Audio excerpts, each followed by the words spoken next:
Hello everyone, today we have new video review, and as you can see this time we are going to check fresh release from Armory Models.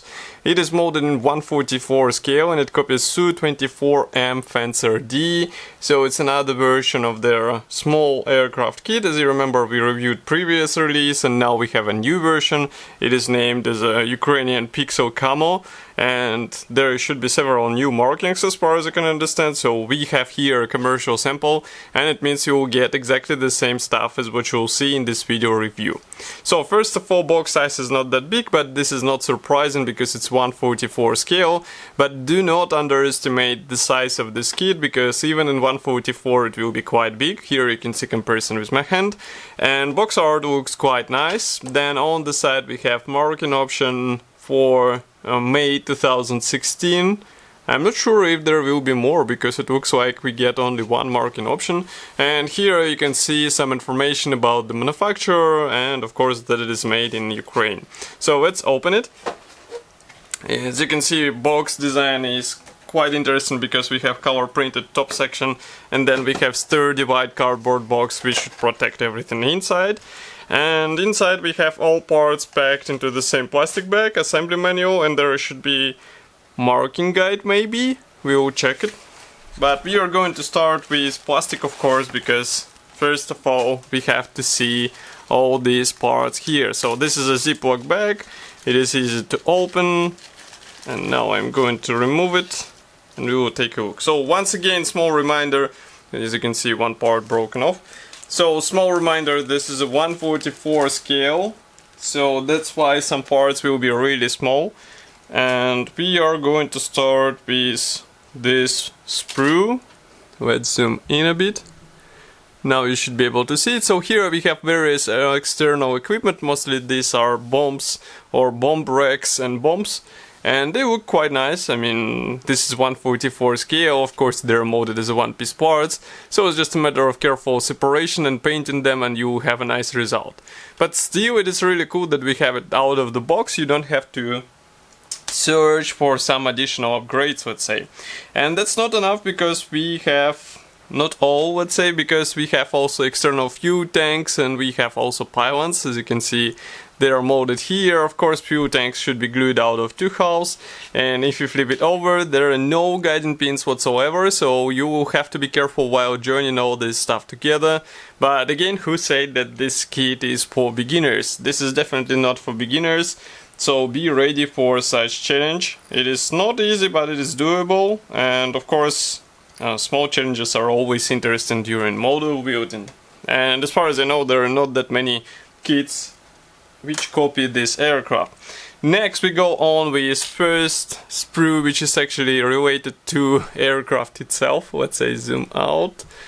And now you can see these are fuselage panels. We also have here a nose section halves, and external detailing looks quite nice. If we zoom in, you can see that we have recessed panel lines and riveting even in some spots, and all the panel lines, they look quite nice. And if you flip it over, here inside you can notice that we have some guiding tabs, but that's pretty much all. So yes, nose section out of two hulls, it's not such a cool design in my opinion, even in 1/44 scale, so you have to be careful with it. But overall, molding quality looks more or less fine for this kit, I would say, and it's just a matter of careful assembly and you will be good to go to paint it and get even more interesting result, let's say. So let's move on to the next plastic sprue. Here we have last gray plastic sprue. This one is dedicated to wings, and of course wings are provided in several positions, but they're not movable, so you will have to choose and then use only one version. It won't be just you can move parts and you are free to do whatever you like. You are fixed to one choice and you are not able to change it once model is assembled. As you can see, all wings are pre-molded. Here we have also pilot seats and wheels, and some of the external equipment parts. So broken off part, it was the landing gear wheel cover, and if we zoom in, you can see external detailing on these parts. It looks really nice. If you flip it over, on the opposite side you can notice that wings are molded as one-piece elements. so you won't have any ugly seams in such visible area.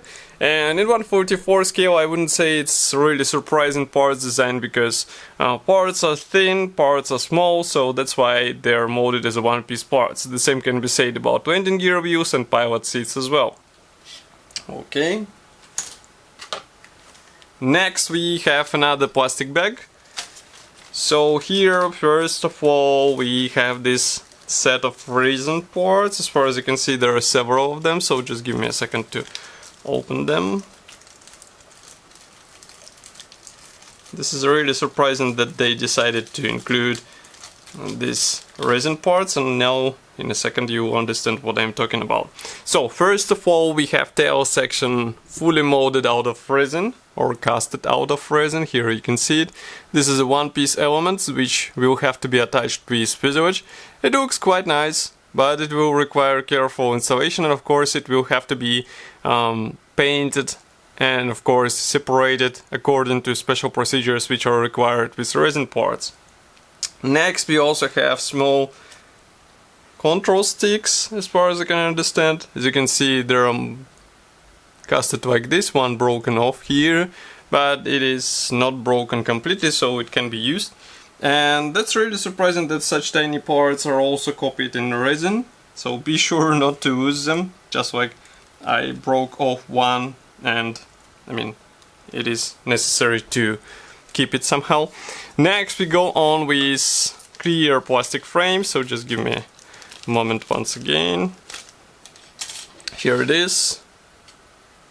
We have it out of several parts, and molding quality looks okay, I would say. Just give me a second, I will take a closer look.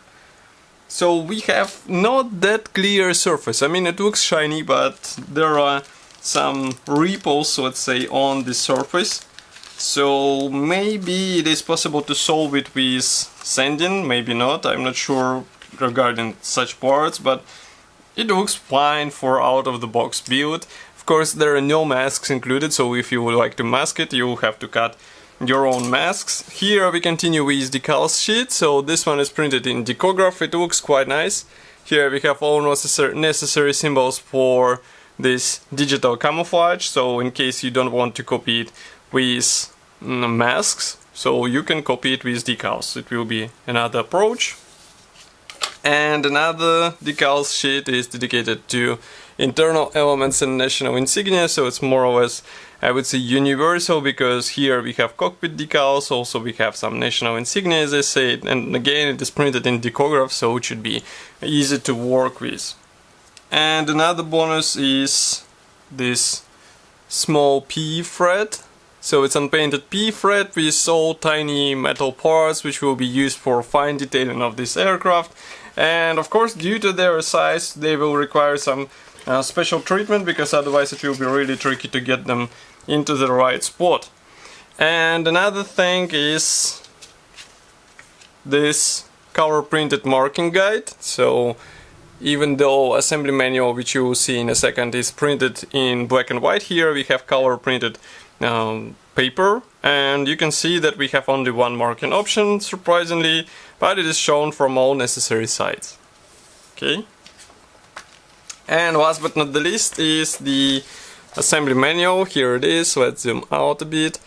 Now you should be able to see it. So it's black and white brochure, as I said before. Here we have parts map. There is no history note. Next we start assembly with cockpit. We continue with assembling the nose section, then connecting the cockpit sub-assembly together with nose cone. Here we assemble tail fin and connect it together with top fuselage panel and also wings. And note that here wings are, no, it's written 24 or 25, so you can choose between wing positions, even though here it is shown in one position.